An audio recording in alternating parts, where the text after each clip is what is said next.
വീട്ടിൽ വരുമാനം ഇല്ലാത്തൊരു മുട്ട്, അതൊരു മുട്ട് തന്നെയാണ്. കൂടാതെ കൂനിന്മേൽ കുരു എന്നതുപോലെ കടവും. ഈ സമയത്താണ് നമ്മുടെ മനസ്സിൽ വേണ്ടാത്ത ചിന്തകളും വേണ്ടാത്ത സ്വഭാവങ്ങളും എല്ലാം കയറി വരുന്നത്. അനാവശ്യമായിട്ടുള്ള ചിന്തകൾക്ക് നമ്മൾ അവസരം കൊടുക്കരുത്. ഒന്ന് നിങ്ങൾ ഓർക്കണം, ഈ ലോകത്ത് ഇരു കൈകളും നഷ്ടപ്പെട്ടവനും ജീവിക്കുന്നുണ്ട്, ഇരു കാലുകളും നഷ്ടപ്പെട്ടവനും ജീവിക്കുന്നുണ്ട്, ഇരു കണ്ണുകളും നഷ്ടപ്പെട്ടവനും ജീവിക്കുന്നുണ്ട്. നിങ്ങളൊന്ന് ഓർക്കണം, അവരെല്ലാം ഒരു കുടുംബജീവിതം നയിക്കുന്ന വ്യക്തികളാണ്. തൊഴിൽ ഏത് എന്നുള്ളതല്ല വിഷയം, അത് ചെയ്യാനുള്ള മനസ്സും കൂടി വേണം. ജീവിതത്തിൽ പല പ്രശ്നങ്ങളും വരും. ആ പ്രശ്നങ്ങളെ നേരിടുക എന്നുള്ളതാണ് ഏറ്റവും വലിയ പ്രശ്നം. അത് ജീവിതത്തെ നേരിടുന്ന വ്യക്തിയുടെ പ്രശ്നം ആണ് ഞാൻ പറയുന്നത്.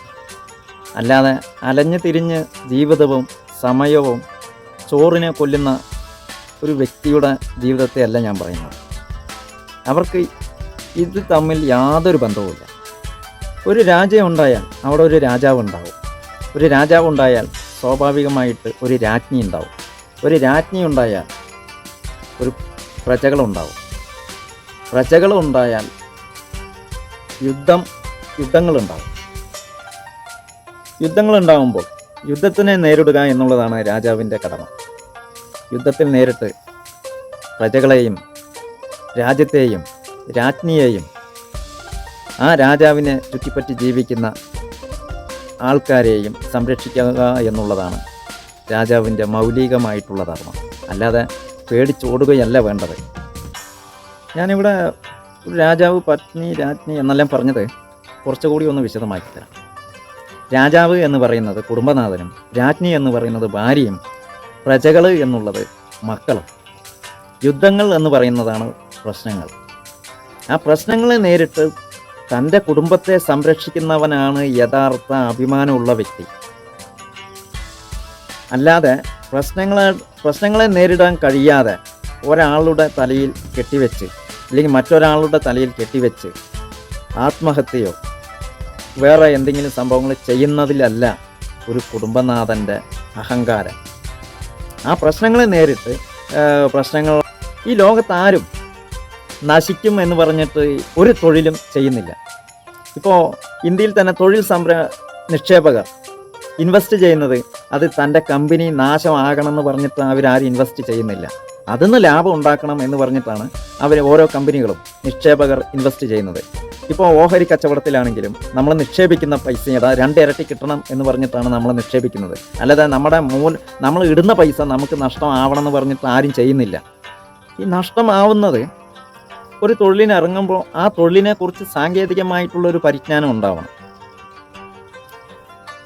പരിജ്ഞാനം ഇല്ലാതിരിക്കുമ്പോഴാണ് നമുക്ക് നഷ്ടങ്ങൾ സംഭവിക്കുന്നത്. അറിവുകൾ ഉണ്ടായിരിക്കണം. ഏത് തൊഴിൽ ചെയ്യണോ അതിനെക്കുറിച്ചുള്ള അറിവുകൾ ഉണ്ടായാൽ തന്നെ നമുക്ക് നഷ്ടം സംഭവിക്കാതിരിക്കാൻ കഴിയുകയുള്ളൂ. പിന്നെ നഷ്ടപ്പെടുന്നത് അറിവുകളില്ലായ്മ കൊണ്ടാണ് നമുക്ക് ആ തൊഴിൽപരമായിട്ടുള്ള പല നഷ്ടങ്ങളും സംഭവിക്കുന്നത്. അതെല്ലാം പ്രകൃതി സത്യമാണ്. അതിനെ നമ്മൾ എന്താണെങ്കിലും അതിനെ നേരിടാനുള്ള ഒരു ധൈര്യം ഉണ്ടെങ്കിൽ മാത്രം തന്നെ മുന്നിൽ പോകാൻ. അപ്പോൾ ആരും തെറ്റും ശരിയും അറിഞ്ഞിട്ട് ജനിക്കുന്നില്ലല്ലോ ഒരു അമ്മയുടെ വയറ്റിന്. എല്ലാം അവനെ വളർത്തുന്നത് സൊസൈറ്റിയാണ്, സമൂഹമാണ്. അവൻ തെറ്റ് ചെയ്യാനും നല്ലത് ചെയ്യാനും അവനെ പ്രേരിപ്പിക്കുന്ന ഘട്ടങ്ങളും. അതിന് ഏറ്റവും നല്ലൊരു ഉദാഹരണമാണ് നമ്മുടെ വിവാഹം എന്നൊരു ചരട് ഇല്ലെങ്കിൽ ഒരു ജനങ്ങളും ഏത് ബാങ്കെന്നും വായ്പ എടുക്കേണ്ട കാര്യമില്ല. വീട് പണിയേണ്ട ആവശ്യമില്ല. കുട്ടികളുടെ സ്കൂൾ ഫീസ് അടയ്ക്കേണ്ട കാര്യമില്ല. അവരുടെ ബസ് ഫീസ് അടയ്ക്കേണ്ട കാര്യമില്ല. രാവിലെ എണീറ്റാൽ ഭക്ഷണത്തിനുള്ള വക ഉണ്ടാക്കേണ്ട കാര്യമില്ല. ഏത് സമയവും കടം എന്ന് പറഞ്ഞ് നടക്കേണ്ട ആവശ്യമില്ല. നിങ്ങളൊന്ന് ചിന്തിച്ച് നോക്കൂ. വിവാഹം കഴിച്ച ആൾക്കാർ തമ്മിലും വിവാഹം കഴിക്കാത്ത ആൾക്കാർ തമ്മിലും ഒന്ന് താരതമ്യം ഒന്ന് ചെയ്തു നോക്കൂ. നിങ്ങളുടെ പരിസരത്ത് തന്നെ ഉണ്ടാവുമല്ലോ. വിവാഹം കഴിക്കാത്തൊരു വ്യക്തിക്ക് ജീവിത അവസാനം വരെ ലക്ഷ്യം ഇല്ലാതെ എങ്ങോട്ട് വേണമെങ്കിലും പോകാം. അവനെ ഒരു ചരട്ടിട്ട് ആരും ബന്ധിക്കുകയില്ല. അവന് നാളേക്ക് എന്നുള്ള ചിന്തയില്ല. അങ്ങനെ അവന് നാളേക്ക് എന്നുള്ള ചിന്തയുണ്ടെങ്കിൽ ഒന്ന് മാത്രമേ ഉള്ളൂ. നാളെ ബാറ് തുറക്കുമ്പോൾ 11 മണിക്ക് രണ്ട് പെഗ് അടിക്കാനുള്ള പണം ഉണ്ടാക്കണം എന്നുള്ള ചിന്ത മാത്രമേ ഉള്ളൂ. ഈ കെട്ടുബന്ധമില്ലാത്ത ആൾക്കാരുടെ കാര്യമാണ് ഞാൻ പറയുന്നത്. അതേപോലെയാണോ നിങ്ങൾ വിവാഹം കഴിച്ച് കുടുംബജീവിതം നയിക്കുന്ന ഒരു വ്യക്തിയാണെങ്കിൽ നിങ്ങൾ അങ്ങനെയാണോ ചിന്തിക്കുന്നത്? കുടുംബജീവിതം നയിക്കുന്ന വ്യക്തിക്ക് കടമുണ്ട് എന്ന് പറഞ്ഞാൽ പൊതുസമൂഹങ്ങളിൽ ചില സമയങ്ങളിൽ അവഹേളന അനുഭവിക്കേണ്ടി വരും, ഒറ്റപ്പെടുത്തലുകൾ കേൾക്കേണ്ടി വരും, വഴിചാരലുകൾ കേൾക്കേണ്ടി വരും.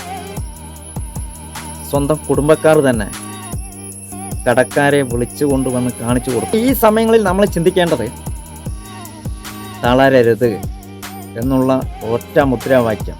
എന്തൊക്കെ തന്നെ ആയാലും ആരും എന്തോ പറഞ്ഞോട്ടെ, അടുത്തുള്ള ആൾ എന്ത് പറഞ്ഞോ, ഈ കൂടെയുള്ളവൻ എന്ത് പറഞ്ഞോ, മറ്റുള്ളവൻ എന്ത് പറഞ്ഞോ, ബാങ്കുകാരെന്ത് പറഞ്ഞോ, കടക്കാരൻ എന്ത് പറഞ്ഞോ, കടം വാങ്ങിയിട്ടുണ്ടെങ്കിൽ അവൻ ചോദിക്കും അവൻ എന്ത് പറഞ്ഞോ, അതൊന്നും അല്ല വിഷയം അവിടെ.